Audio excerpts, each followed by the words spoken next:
Bom dia, paz do Senhor Jesus. Quero deixar na manhã deste dia a passagem que se encontra em Marcos 5, 27, que fala sobre a mulher do fluxo de sangue. Essa passagem me chama muita atenção porque essa mulher ela sofria 12 anos com essa hemorragia. E a gente, nos dias atuais de hoje, ficar 7 dias com esse fluxo, a gente se sente fraca, fica com anemia, fica debilitada, não consegue fazer nada, fica fraca.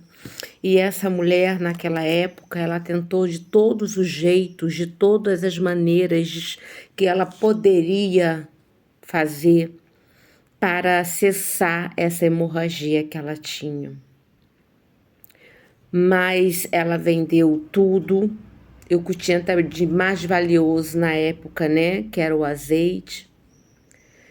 Mas nada a curava aquela mulher. Ela teve que se afastar da sua família, ela teve que se afastar da multidão, das pessoas, ela teve que se afastar e ficar no lugar aonde ela não podia encostar em ninguém, porque se ela encostasse, ela contaminava aquela pessoa.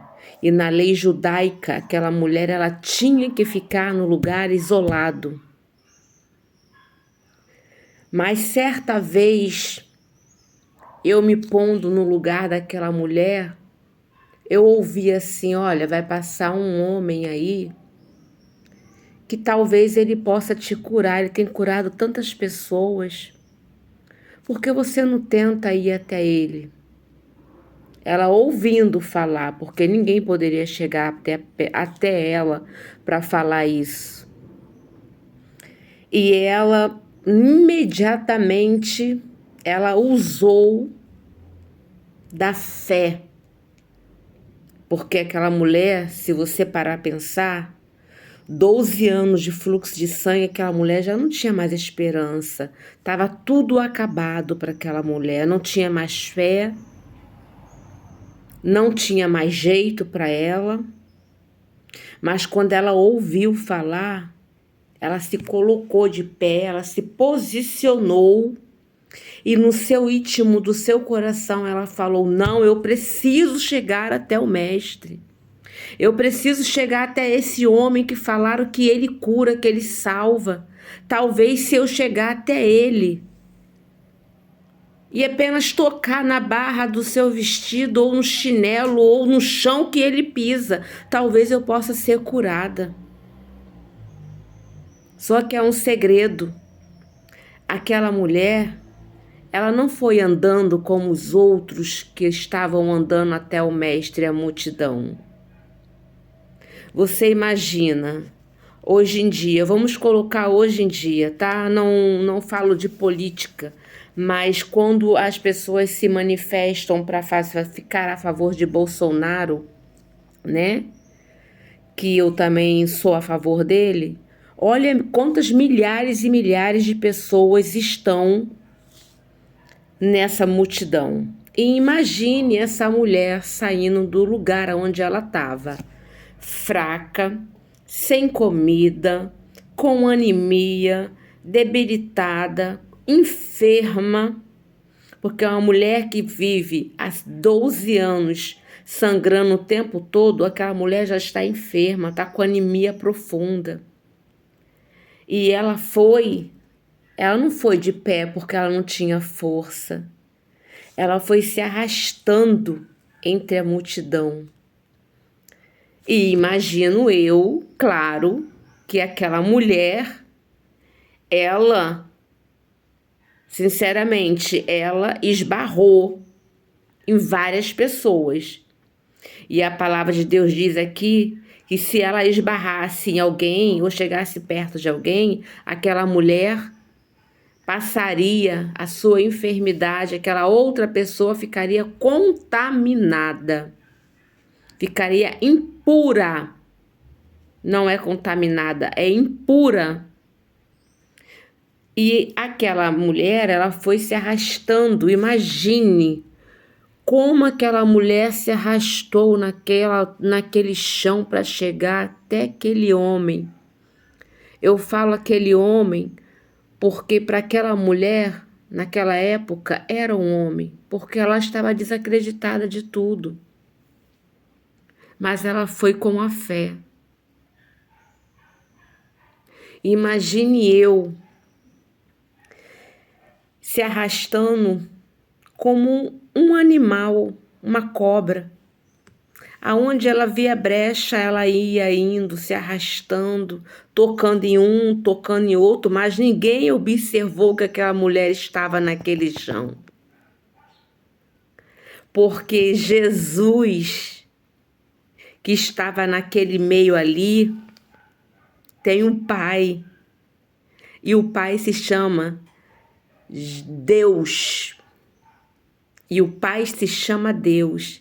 E eu creio, na minha fé, que Deus lá do céu contemplou a aflição daquela mulher. E quando ela ia se arrastando, Deus via tanto a aflição dela que falou assim: não, ela não vou deixar ninguém ver essa mulher. E aonde essa mulher tocar, a multidão não será contaminada, não será impura. Porque essa mulher, ela está me mostrando que ela tem uma fé inabalável. Que mesmo ela fraca, com pouca força, ela está tentando chegar até o meu filho para ser curada. E imagine você, aquela multidão apertando o mestre no meio daquela multidão, e aquela mulher com pouca fé, ela chega até o mestre e toca.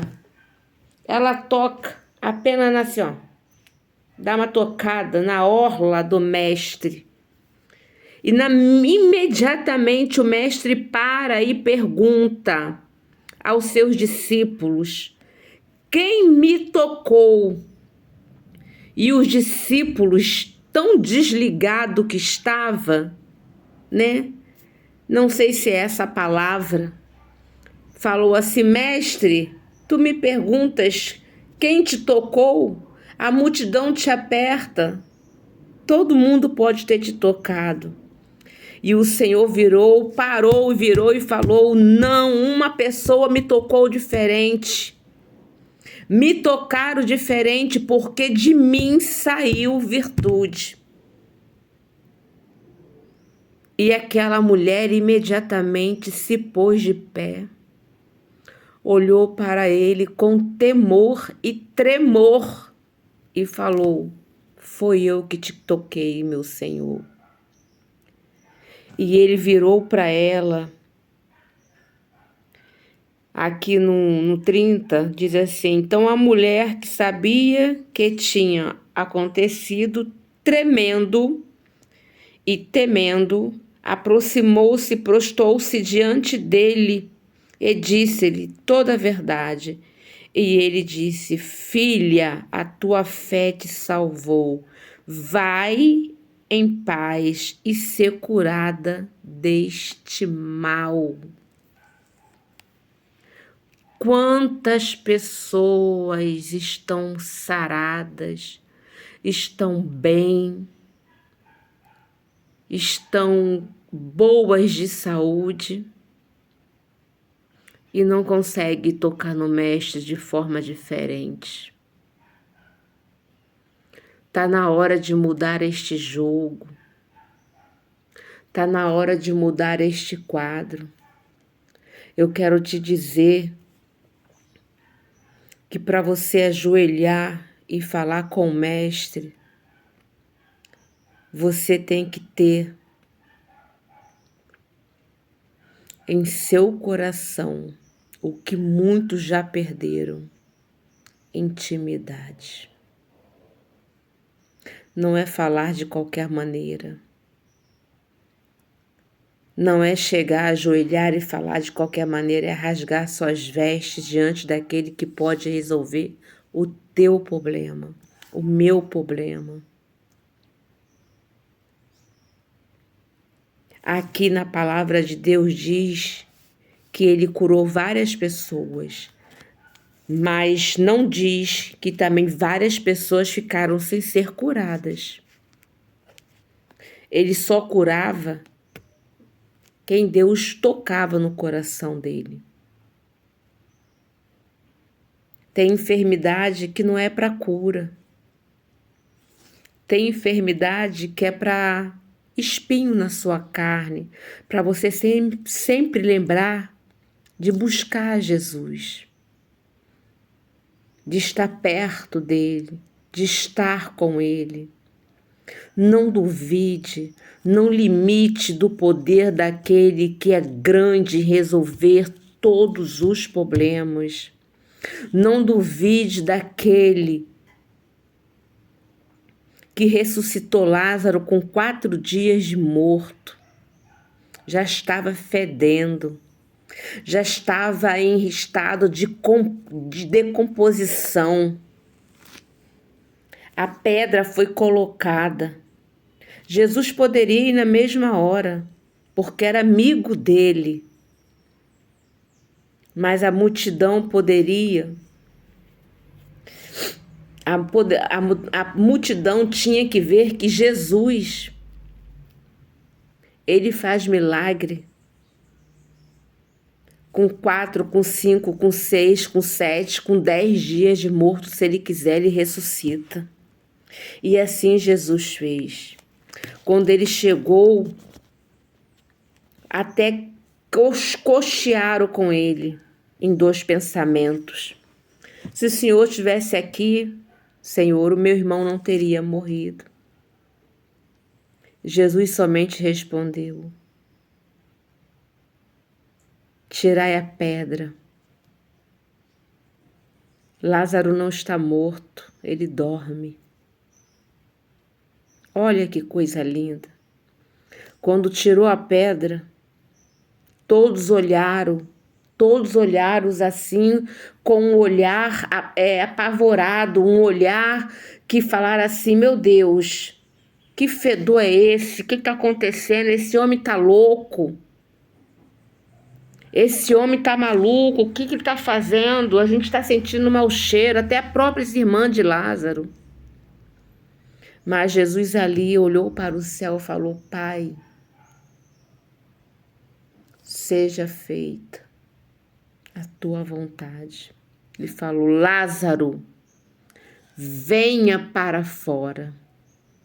Na mesma hora, Lázaro se levantou daquele túmulo, daquele lugar onde ele estava lá morto, com as ataduras. Enquanto ele saía, o anjo ia tirando as ataduras dele, porque eu creio que era o anjo.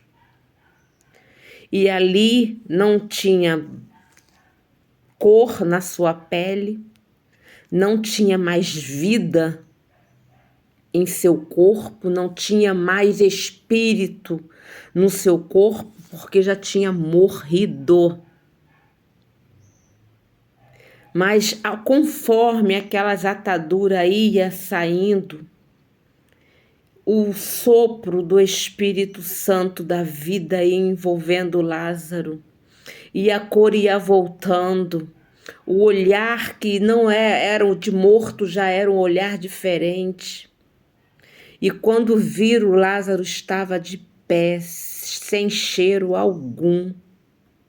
O que é isso para você, meu irmão? Lázaro viveu novamente. Lázaro reviveu. Ei, não tenha medo. Se você tem um propósito em seu coração, siga. Vai em frente, peça direção. Fala: Senhor, essa causa não é minha, é sua. A minha parte eu estou fazendo, que é jejuar, buscar, orar, ir a teu encontro. Agora, dentro da minha casa, tu faz o milagre acontecer, e o Senhor vai fazer o milagre acontecer. Como eu creio que o Senhor vai fazer o milagre acontecer na minha casa, porque o meu Deus não é o Deus do impossível. O meu Deus é o Deus do possível. Desculpa, o meu Deus é o Deus do impossível. Ele faz acontecer.